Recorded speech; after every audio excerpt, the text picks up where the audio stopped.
Spider Bait there with the song Tonight. Hey, I'm pretty lucky. At the moment, I've got on the phone Kieran, who is part of the Korean Film Festival here that's being held in Brisbane, which starts tomorrow night. G'day, Kieran. How you doing, mate? Good, thanks. Thanks for having me on. No, it's quite exciting. Is this the first time the film festival's actually come to Brisbane? Yeah, we're in our third year, but the first time that we've been in Brisbane, and yeah, we're really excited to expand to a third city, and yeah, we're looking forward to the festival. Excellent. You got an opening night starting tomorrow night. I noticed there's an opening ceremony. Can you tell us what that's about? Yeah, we're just going to mark the occasion a bit. You know, it's the first Korean Film Festival that's here. So we'll have, you know, some yummy Korean canapes and Korean alcohol and things, which all the general public can come along and participate in. It's not invite only or anything like that. And we've got a couple of guest speakers, including Maxine Williamson, the artistic director of the Asia Pacific Screen Awards, and Kim Hong-jun, who's a real legend of the Korean film industry. And they'll just give a brief introduction about what Korean cinema is all about and what having Korea in Brisbane might mean for the future. And yeah, it'll be a fun night on Thursday. And why should we come along and see some Korean films? I think they're just they're really accessible. No matter what film you come along to see, we've got films in all different genres, from war to comedy to action to drama to animation, and Korea is considered the Hollywood of Asia, and I think in many ways, it's just accessible as Hollywood cinema. And there's just always something happening in a Korean film. Things don't ever stop, no matter what genre it is. So I think people that haven't tried it before will really enjoy it if they come along. Do you think that the Korean film has stepped out on their own from their other Asian counterparts, probably mainly Hong Kong and China, but also Japan? Like, I watched some Korean cinema, and I think, they've got that from a particular movie from China. Or do you think they're really much stepping out on their own? I think, we're always still competing against the other Asian national cinemas, as, people often do segregate it into Asian cinema. But, Korean film has done really well with sort of, the leading edge in Asia itself, and now we're seeing a number of famous Korean film directors moving into Hollywood, making English language films. So they're really getting out, as well as that, CJ Entertainment are now releasing a number of Korean films in the US and some in the UK, and hopefully that'll flow through to Australia as well. And so I think, Korean cinema's getting out there, and, it's doing well, and hopefully it can hold its own. I believe there's been a few remakes too of Korean films done in Hollywood as well. Yeah, there have been a number. At our weekly film night in Sydney, we just screened Il-Ma the other day, which was remade into The Lake House with Keanu Reeves. Oh, I've seen the Korean movie of that. Yeah, that's excellent. Yeah, and then Old Boy, which we're screening this week, it will soon be remade. I believe Spike Lee is currently attached to it. So hopefully people will come out and see the original and see what Korean cinema is all about. Do you think that's such a good thing? Because I've seen Old Boy, and that is an absolute unbelievable film in its own, and I think it even won an Oscar, didn't it, for a foreign film? I'm not too sure. But is it a good thing or a bad thing that they're remaking in America, or should we just be watching Old Boy? I mean, I love internal affairs, and I don't really care much for Scorsese's sort of parties. Yeah. Some remakes work, some remakes don't. A lot of them, I don't see the point in them. But, there are some that I like. So, it's really interesting to see what they'll do with it. Will they change it and go a different direction? Or will it just, essentially be a remake of the original? And if that's the case, you may as well come out on Friday night. We're going to screen it in 35mm, which people don't really do these days. And we'll have a bit of fun with it, including a gangster dress-up contest. So, don't miss that. Oh, that is excellent. What else can you tell us about what other films are happening at the Korean Film Festival that we should come along and see?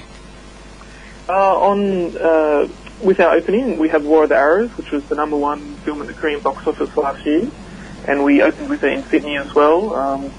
It's a real action-packed thriller, kind of Korean apocalypto. Otherwise, we have on Friday Scandal Makers, which was a great comedy. It was the second most popular film that we screened in Sydney. and we have the guest director in attendance. So it's just a really accessible comedy with some great Western music as well. So it's a bit of fun, and there's really something for anyone in the program, from family animation to art house dramas from Kim Ki-duk. So there's a wide range, and hopefully there's something that appeals to everyone.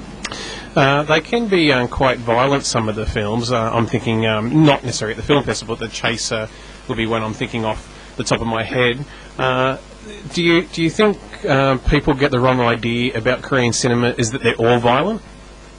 I think that's definitely one assumption that people make, especially because nearly all of the Korean films that get released in Australia and in the West fit into this Korean crime cinema. A lot of the films that Mad Men release, while they do really well in promoting Korean film, it is quite a limited genre.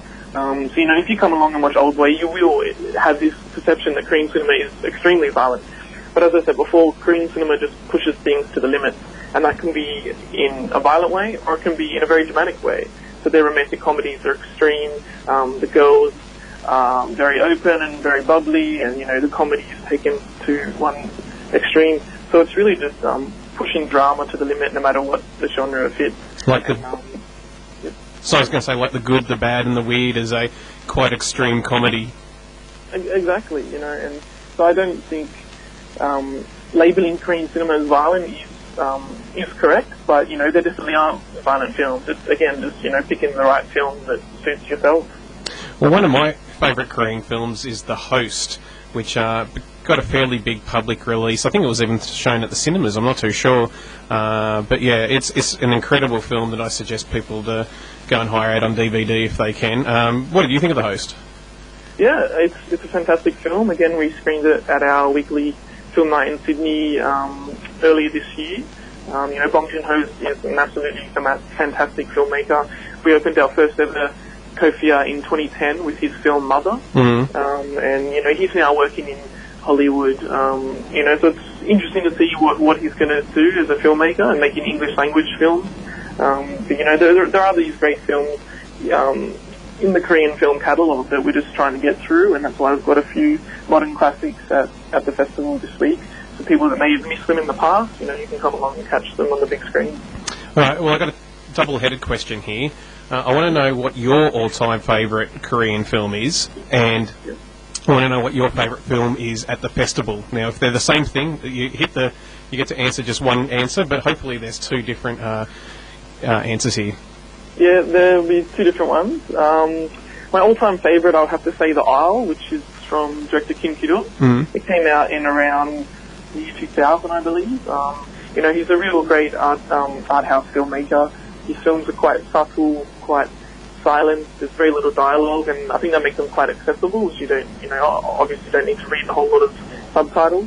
And he's just become the most critically acclaimed Korean director of all time. We did again in Venice with his new film Fiesta. So we don't have that in the festival. We do have one of his other earlier films, Spring, Summer, Autumn, Winter, and Spring. So if you want to check out his type of film, come along for that. What night's that on? It is on the Sunday afternoon, our second last screening. Oh, cool. And it's a much more accessible film than The Isle, and that's why we programmed it. So you can get a sample of what his films are all about, and then try more in his catalogue. My favourite at the festival, I'm a romantic at heart, so I'd have to say Christmas in August. Okay, yeah. It's on the Saturday afternoon. It's from 1998, but it is an absolute quintessential Korean melodrama. If you're listening and you watch Korean dramas, Korean TV shows, that is, they all essentially base themselves off this film that was in '98. It just revolutionised how romantic stories are told. Again, it's very subtle, but it's just a real beautiful love story, and it's a great film. Oh, excellent! Have you got a website that we can go and have a look at, or a Facebook page? Sure, we have a website which is Kofia, that's KOFFIA.com.au. You can check out information about the film. We've got interviews with directors, and you can put tickets through there. And yeah, we're on Facebook, Twitter, blog, all that sort of thing. Just search Korean Film Festival, and you'll be able to follow and start discovering your connection to the festival. Okay, and if we want to come and see some Korean films, where should we head? We're on at Tribal Theatre from September 27 to 30 for 4 days, but we do have 9 feature film screening, all in 35mm. We've got a lot of other industry forums and cultural activities as well. We'll even have a Gangnam Style flash mob popping up, so look out for that. Okay, well, thank you very much, Kieran. Next week, we're doing a special here on Eclectic Avenue on music in movies or songs in movies. Have you got a song that you really like from a movie that you want to tell us? I'm mainly an instrumental fan. I love, the soundtracks to Terminator 2 and Predator and things like that. Yeah. In terms of a song, I would say Stay, not from Dirty Dancing. But from, yeah, sure, I bet it is from Dirty Dancing. Yeah. Well, it kind of is, because it's in a Korean film called Windstruck, which is it's a semi-sequel to My Sassy Girl, and the director, Kwak Jae-young, is essentially making homage to Dirty Dancing with using the song. But it's just how the song's used. It's really great. And yeah, I'd have to say Stay from Windstruck. Excellent. Well, thank you very much, Kieran. I hope to see you down there as well. And thank you very much for letting our listeners know all about the Korean Film Festival. Sounds fantastic. No worries. I hope everyone in Brisbane comes along and checks it out. Cool. See you later, mate.